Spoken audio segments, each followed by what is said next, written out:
Dans cet hôpital d'Antananarive, le service pédiatrie reçoit de plus en plus d'enfants écrasés par la fièvre, affaiblis par la malnutrition. Une épidémie de rougeole fait rage et malgré les efforts du personnel hospitalier, les enfants ne guérissent pas toujours. Il y a eu pas mal de décès. Depuis l'épidémie, il y a une quinzaine ou une vingtaine d'enfants qui sont décédés dans le service. Les formes respiratoires sont les formes les plus graves et les enfants ils en décèdent facilement. L'épidémie de rougeole qui frappe Madagascar prend de l'ampleur. Depuis août dernier, plus de 100 000 cas ont été recensés. Mais dans certains cas, les enfants présentent des symptômes d'état grippal ou de gastro-entérite, ce qui rend le diagnostic plus difficile et met en danger les enfants.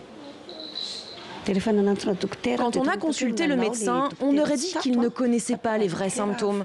Ce n'était pas le docteur d'ici, je précise bien. À 1 h du matin, j'ai préféré prendre l'initiative d'emmener mon enfant à l'hôpital. Je ne pouvais plus le regarder souffrir. D'après le ministère de la Santé, il suffirait que 95% des enfants soient vaccinés pour enrayer l'épidémie. Mais le taux de vaccination est bien plus bas, surtout dans la capitale.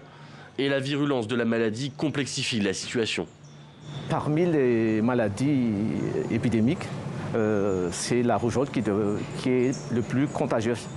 Parce qu'une personne malade peut transmettre la maladie pour 15 à 20 personnes dans son entourage.